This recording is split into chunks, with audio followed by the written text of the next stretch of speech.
Мұсылмандың жашоосунда Аллах субхану ва таала буйрган жана анын пайгамбары көрсөткөн формулалар бар. Биздин пайгамбарыбыз айтып атат. Адамдар сулуулугуна, байлыгына, ата тегине карап үйлөнөт. Адатта. Силер деп атат мусулмандарга. Иманына карап үйлөнгүлө. Бар болгур, колуң чаң болсо да иманына карап үйлөн деп атат. Ал кедей болсо да. Эмнеге? Мунун бир чечмелеп көрөлү. Сулуулугуна карап үйлөнгөн эркектер эмнесинен уттурду десе, сулуу аял адатта даңкка өч болот экен, эгер имансыз болсо. Эгер имансыз болсо, сулуу кыз даңкка өч болот экен. Дайым мына ошо көңүл борборунда болуп тургусу келет экен. Дайым ушу мен эле карап турсам, мен эле көрүп турсам, мен эле ушулардын көңүлүн алып турсам деп эгоист болот экен. Адатта булар артист же дагы башка бир иш кылып коомдук пикирдин алдына чыгууга аракет кылган кыздар ушундай капол болгон. Экинчиси, эгерде бай кыз имандуу болсо, ал кыз текебер болот экен. Эрин башкаргысы келет экен. Себеби көнүп калган байдын үйүндө талтаңдап жашаган, анапке, мунапке. Андай үйдө да көпкө жашабайт экен. Же күйөө, күч күйөө болуп тынат экен. Кайнатасыныкында уборщик болуп. Же ажырашат экен.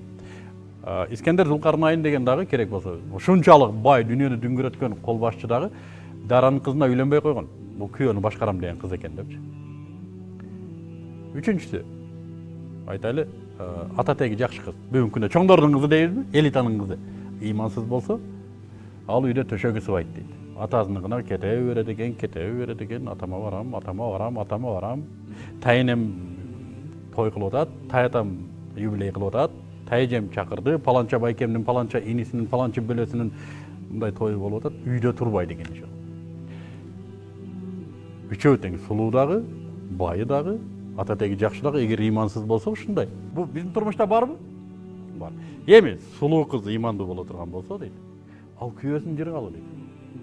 Эч ким тартпаган лаззатты тартат дейт. Ал өзүнүн күйөөсү үчүн гана арнайт дейт сулуулугун. Мен ушуга гана берем сулуулугумду. Ушунун гана ыраазылыгын алып бейишке чыгам дейт. Сулуу аял имандуу болсо. Бай аял имандуу болсо үйдүн жыргалы дейт. Күйөөсү колу жетпеген нерсени ал узартат дейт. Өзүнүн байлыгынан. Али жакшы кыз. Бизде ушундай бир сөз бар эле. Кыз бердим деп кедей болуп калат го аталар. Эмнеге десе кыз ташып кетет турбайбы?